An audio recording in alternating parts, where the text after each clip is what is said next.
The greatest barrier between where you are now and who you could become is actually your job. And in this video, I'm going to expose 5 silent trade-offs that lead so many difference makers to feeling burned out and stuck. Because I believe inside of you is a sleeping giant, and it's time to wake it up. So the first thing that so many people give up without even realizing is control of their time and energy. When you take a job at any company, your boss or their boss or the C-suite or the board or the investor group, they're the ones determining the strategic priorities and shaping what you need to focus on each quarter and how you're going to put your energy into accomplishing the company objectives.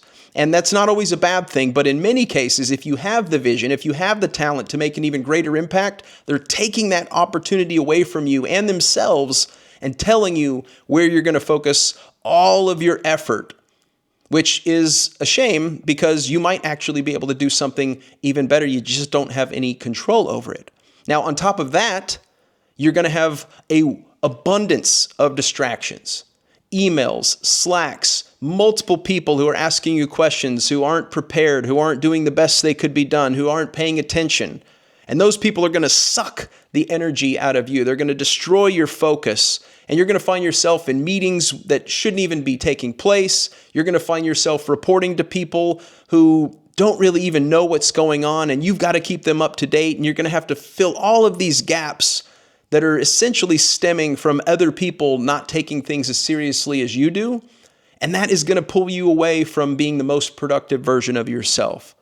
On top of that is the outcome of whatever it is you're working on is largely influenced by so many variables that are beyond your control. So even on your own team, maybe your boss sees things differently and they decide they're going to do this for whatever external pressure they're feeling. Or maybe they're just naive. They don't have the perspective that you've accumulated throughout your career. So immediately, they're going to be the ones that might influence the outcome of this project. Or senior leadership may have a bad move and decide to pull the plug on a project and put those resources into something else. And now all that work you've been doing, you have nothing to show for it. You never got to the end to get to the data points or the knowledge to find something you can actually improve on. And this happens so much in corporate America to where it's, hey, we're going to move this thing out of the way. And, oh, this didn't go as expected. And, oh, the economy changed. Or, oh, this strategy that we planned 2 months ago that everybody knew probably wasn't going to work out actually didn't work out. And now we need to scramble to go do something else. On top of that, you have these other functions and departments that if they don't pull their weight, you're the one who doesn't get to actually see what could have been. So that's just number one, is just your time and energy. The second thing here is that you have essentially been trained to be a specialist. So it could be through school, it could be your certifications, it could be your prior work experience. To even get a job at so many companies, they want you to kind of fit in this narrowly defined job description. And then once you get in the building, they're going to start training you on their way. They're going to start training you on the way it's always been done, either for the company or for that department or for that leader who may be new to the organization. And now you're going to have to essentially learn how to become a yes person. You're going to have to learn to do everything exactly the way they want it, which might not be the right way, which might not be the way that leads you to growth for yourself or for the company.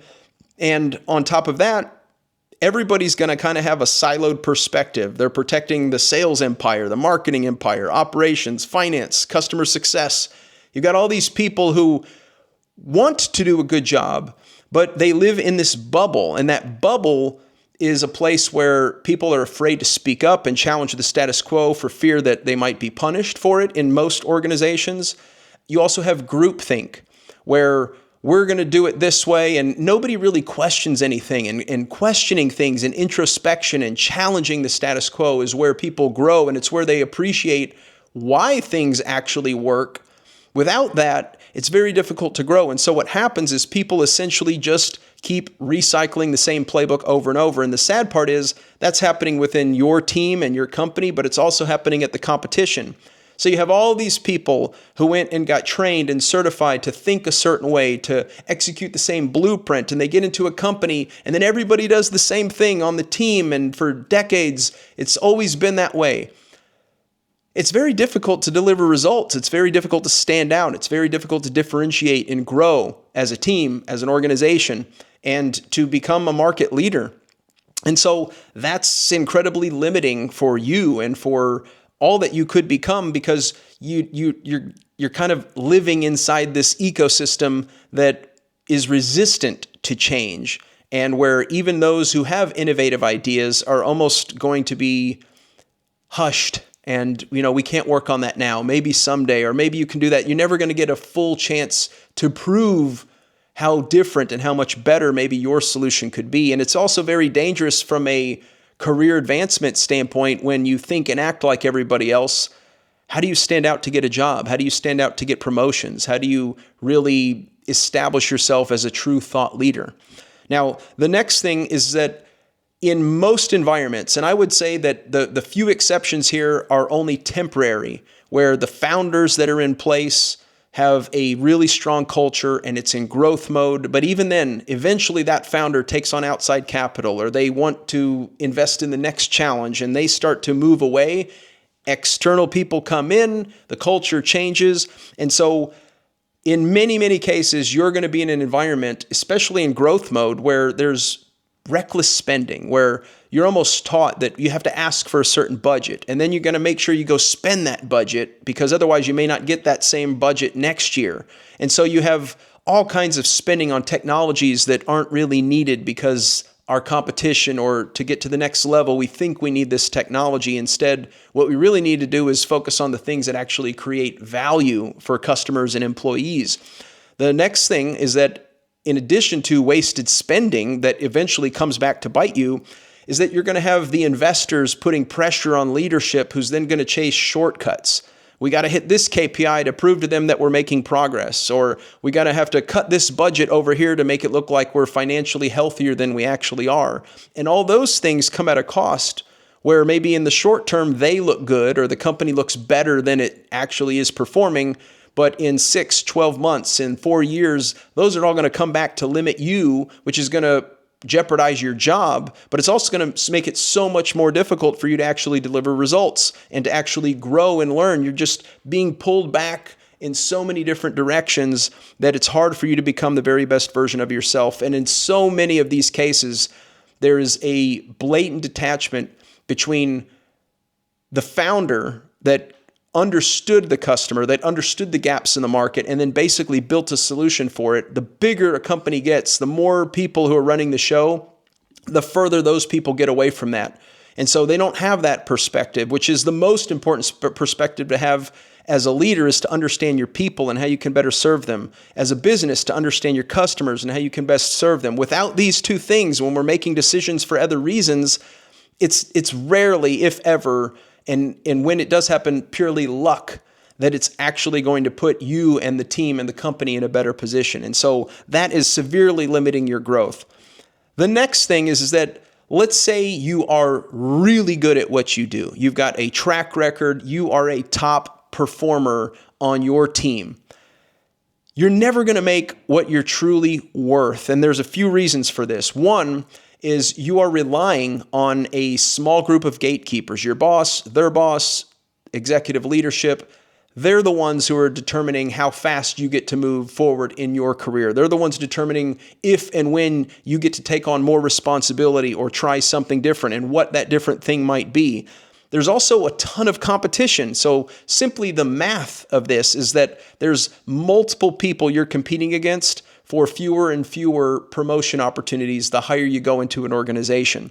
So whether it be developing new skills, whether it be getting mentored by somebody who's actually worth being mentored by, you're going to have a lot of competing forces to where you really just don't have control over getting to your next level on your schedule, which is how it should be. When you're ready to go to the next level, when you're ready to take on a new challenge, you should be able to go do that. It's very difficult to do that consistently over time in any company. You're also never going to get paid relative to the value you create. So even if you bring in millions, hundreds of millions, or billions of dollars through your projects or initiatives or effort, you're working for a company that over the long term, as markets get more and more competitive, is really competing based on profit margin. and they hurt their profit margin by overpaying you. So you might be delivering 100 times your value. They're not going to just hand over 5 or 10 or 20% of that because it doesn't serve the company interests. It doesn't maximize shareholder returns. So the value that you might be able to command outside of the organization, they're never going to hand out unless there's a threat that they could lose you, which is where you need to get proactive, and we'll talk about that in just a moment. But those are some reasons why even if you are delivering massive results and you're happy, you're never going to be rewarded in proportion to the value and the effort that you're putting in. And we've already talked about how that effort is actually, so many distractions, so many speed bumps, so many variables that are outside of your control. The last thing here is that so many organizations, especially the longer they're around, become toxic on some level, because what happens is you start to see factions emerge. You have your self-serving politicians who want to rise and accumulate power and control and more money at all costs. These tend to be people that aren't actually caring about creating customer value or helping the team become the best version of themselves. They just want power. You're going to have another group of people who maybe at some point in their career they were highly motivated and they were pretty good at what they did, or they wanted to be anyway. But over time, they've learned that there's really no upside in it for them. And they don't have the self-worth to proactively go look for something or to make a serious change in their life. So they're almost checked out, lazily going through the day, not the most reliable people, often negative people, but they're not actually going to do anything to improve their life. And so those are the two buckets that most people fall in. And if you're like me and you want to make a big impact and you don't want somebody to slow you down and you don't want to be surrounded by people who drag you down, then you're probably going to leave and try to go find something better. And maybe it's temporary, but eventually it's just this recurring pattern because it's difficult to find a company that over the long run is actually going to operate in a smart way that creates value for everybody in the ecosystem. So you've got the politicians, you've got mediocrity, and even if you are delivering results, all it takes is one economic shift, one regime change for the plug to get pulled, and all of a sudden you are a really bloated, expensive asset on a balance sheet, and the best way to cut costs is to just get rid of you. And so that's essentially all of the dynamics in play when you choose to go work for a company. The good news is that it doesn't have to be permanent. You don't have to settle and basically just start slowly dying and accepting that. You can be proactive and take control of your trajectory. And there's a few things that I would encourage you to do. Number one, start leading research projects. And what do I mean by that?